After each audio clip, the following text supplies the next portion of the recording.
Let's hear what Bernie has to say. Witnessed an extremely sad moment in American history. We saw the President of the United States aligning himself with the dictator of Russia, Vladimir Putin, to undermine the independence of Ukraine and its democracy. Let's be clear. Trump is showing us that he sees one of the world's most brutal dictators as his friend. And it's not meant to be a gotcha. Can you explain why the U.S. did denazification if they were so anti-communism? Wait, what? Denazification was unsuccessful and didn't really happen in Germany. Now, but I don't want to get into that. Democratic allies in Europe as his enemies. He wants a world that is safe for authoritarians and oligarchs, but extremely dangerous for democracies. It will not surprise you when I tell you that Trump is lying, as he so often does. Yesterday, Trump said that Ukraine started the war. That's not true. Russia invaded Ukraine twice, first in 2014 and then again in 2022. Right now, Russia occupies about 20% of Ukraine. Since Putin's horrific invasion, over 1 million people have been killed or injured. Every single day, Russia continues to rain down hundreds of missiles and drones on Ukrainian cities. Putin's forces have massacred civilians and kidnapped thousands of Ukrainian children, bringing them back to Russian re-education camps. These atrocities led the International Criminal Court to issue an arrest warrant for Putin in 2023 as a war criminal. Further, Trump called Ukrainian President Zelensky a dictator. That's not true either. Zelensky won 75% of the vote in free elections. In fact, his approval rating is higher than Trump's. In the midst of a brutal war, Ukraine's parliament continues to function and free and unfettered political debate takes place. Trump claimed that our European allies have done little to support Ukraine in its fight against Putin's invasion. He said the United States has contributed 3 times more than Europe. But that's another lie. In fact, Europe has provided more aid to Ukraine than the United States. But it's not just that Trump is lying again. That's not new. It's what this all reveals about where he wants to take our country and, in fact, the entire world. Trump is cozying up to Vladimir Putin. So who is Putin? And what kind of world does he want to build?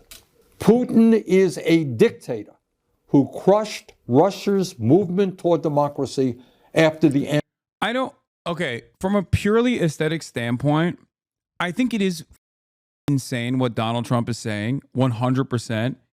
But given how unpopular supporting Ukraine is in the United States of America, I don't know if this is not for Bernie. Obviously, Bernie talks about domestic issues. That's his bread and butter. He talks about it all the time. But if this is the point of contention that the Democrats want to raise, it is only going to further make the dummies in general in the American public think, oh, they just want more war. Like Donald Trump is ending the war and these guys just want more war. If that makes sense. It's not, I wouldn't even say it's entirely correct. I'm just saying that that is the way it looks. And I feel like the Democrats have better issues to argue about right now. Would rather have the Dems die on that hill, to be honest. So we shouldn't talk about it? No. First of all, I've covered it extensively for the past 3 days to a degree where everyone is yelling at me and actively telling me to shut the fuck up about it and move on to other shit. I think I'm trying to figure out how this will be received by the broader public. Does that make sense? Like, I often talk about what issues you take on and how you take on those issues, and what the broader reception is for whatever issue that you're talking about. Okay? And I think in this circumstance, like if your goal is to undermine the Trump regime, okay, doing a multifaceted approach is good. And I think that's what Bernie is doing. I think Bernie Sanders is tackling this issue from every avenue, and therefore this is appropriate for him to do. But if the Democrats hold on to exclusively this side of the bargain, and not all the other things that Bernie routinely rails against, like the oligarchs controlling the government and things like that, then they're going to come across like a party that only cares about maintaining U.S. aid and a party that only cares about, saying that we have to keep giving Ukraine more weapons and we have to keep throwing Ukrainians into the meat grinder because Vladimir Putin is a thug. Now, it's true. Vladimir Putin is a thug. Okay. He is a gangster. But I don't think the American public broadly cares about that. Okay. But his intake is not exactly correct. Putin in the beginning did a lot of good because Russia was shit after the USSR fell. Literally mafia time without rules and laws. He became slowly normal, clean with social benefits. He does a terrible thing now, but he also contributed to making normal things in Russia back in the time. I mean, he was never a progressive, liberating socialist figure at all, though. It was more so that any leadership after the dissolution of the USSR was going to have to be tasked with maintaining some semblance of stability. It was complete collapse. Also, Vladimir Putin was our guy. That's the other side of the story that I think a lot of people forget. Who crushed Russia's movement toward democracy after the end of the Cold War. Russia holds sham elections every 6 years where Putin wins 90% of the vote and authorities don't even try to hide their ballot stuffing. There is no freedom of speech or free media in Putin's Russia. Protests are violently suppressed. Tens of thousands of people are imprisoned for protesting Russia's invasion of Ukraine. Political dissidents are harassed or thrown into jail. The bravest, people like Alexei Navalny, are killed outright. Hundreds of thousands of Russians have fled Putin's brutal regime since his invasion of Ukraine. But Putin has maintained control in his country by offering Russia's oligarchs a simple deal. If you give me absolute power, I'll let you steal as much as you want from the Russian people. And that's why in a country where many are struggling economically, Russian oligarchs have stashed trillions of dollars in offshore tax accounts. That is the Russian leader that Trump admires. That is the Russian oligarchy. The way I see Vladimir Putin is basically like if post dissolution of the USSR, a man who wanted to be the Israel of America and never got that opportunity, but he still did Israel shit.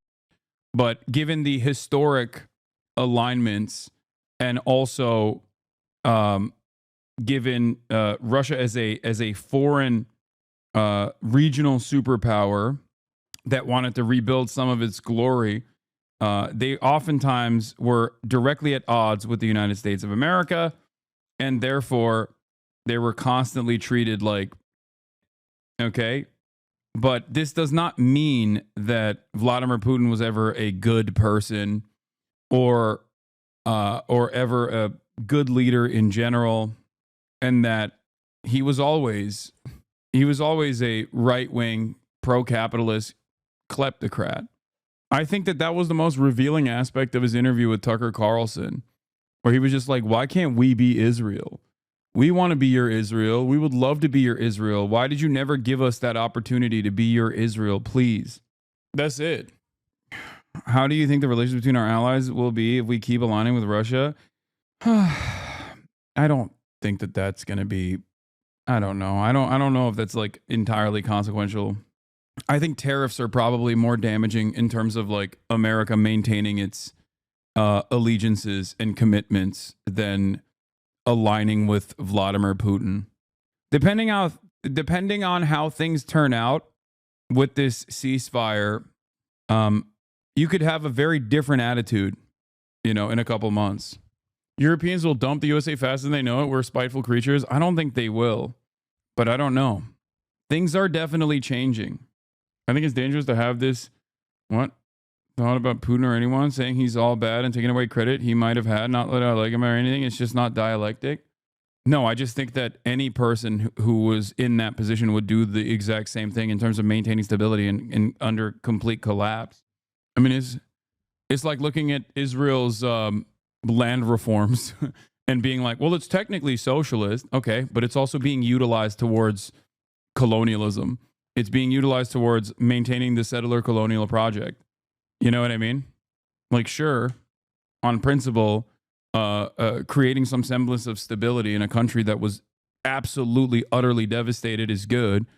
Anyway, tariffs are just money. Aligning with Putin and claiming Greenland is much more serious for Europeans. Tariffs are just money? What are you talking about? That's the most important part of everything. That is all this is.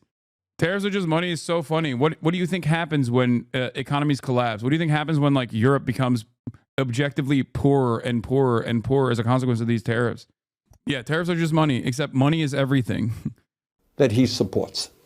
But that is not the perspective of the American people. We know, and we are proud of, the fact that the United States of America is the longest standing democracy in the world. We know that many hundreds of thousands of brave Americans over the years have fought and died to defend democracy.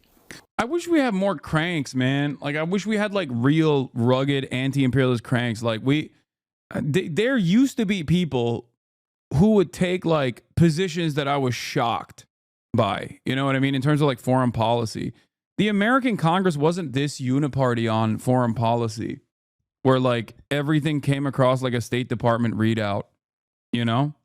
Like, where are the Mike Gravells of the world? I mean, he's dead, but like, and I'm talking, the only type of cranks that we now have are like weird people that have allegiances to like, you know, the Ba'ath Party or something. You know what I mean? Like there's never any cranks on the, like Bernie Sanders was regarded as a crank back in the day for his unconditional support to the, to like Latin American socialist movements and shit. Like he used to be not this guy that you're seeing now. He used to be the guy. And it's interesting because like the only cranks that are allowed in American politics in terms of like, you know, elected representatives are people like Tulsi Gabbard. You know what I mean? It's just like, it's only in one direction. And then they're not even considered cranks after a while anyway. Oh, the funniest part is like two of the people who started the Gravel Institute went into investment banking after it fell off. Wasn't literally the Ukraine guy, the #1 Ukraine guy, a Gravel Institute kid too? The dude who was like, how can I make, like the dude who went to Ukraine and then interviewed a bunch of people that work for think tanks in Ukraine with clips out of context. Like with my classic clips, Hasan is pro-Russia. And then he made like a video about how, you know, Ukrainians were very mad about Hasan. That's like an insane thing to do, by the way. I genuinely do think that that's like wild. When you're actively hands-on in a conflict area and you're like, I'm going to do drama content here. You're literally pro-Russia even now? Yes, of course. I am pro-Russia. Yes. I love Vladimir Putin. You caught me. We also know that our allies in the world are those countries that believe in democracy, not authoritarianism. In this critical moment in our history, I hope that every American, regardless of political perspective, will stand tall and say yes to democracy, no to oligarchy, and no. I mean, this is pretty basic stuff, and he's not wrong on the broad scopes of this conversation, you know, the broad strokes of this conversation. Like, yeah, Donald Trump is insane. Why do American progressives not look at the actually leftist around the world position? Even in Germany, the left party Die Linke is yelling about NATO, etc. Latin American leaders have talked about it, but for some reason, Americans are so stupid. American exceptionalism requires Americans to think that Western chauvinism is the normative position and that there is, like, America does bad things every now and then, but only in the rearview mirror. And they do those bad things for the greater good. That's it. It is one of the hardest to tackle issues, I think, overall. It's the one thing that makes so many progressive people lose their minds whenever I talk about American imperialism as a bad thing. Bernie is contradicting his support for self-determination of Latin American socialist movements by supporting Ukrainian self-determination. Got it. When did I say that Ukrainian self-determination is wrong, or that Bernie Sanders is wrong for I didn't even say that Bernie Sanders is wrong for this video. The f are you talking about? I think you guys imagine a position that that you want me to have, so it's easier to just be like, yo, you're in support of this thing.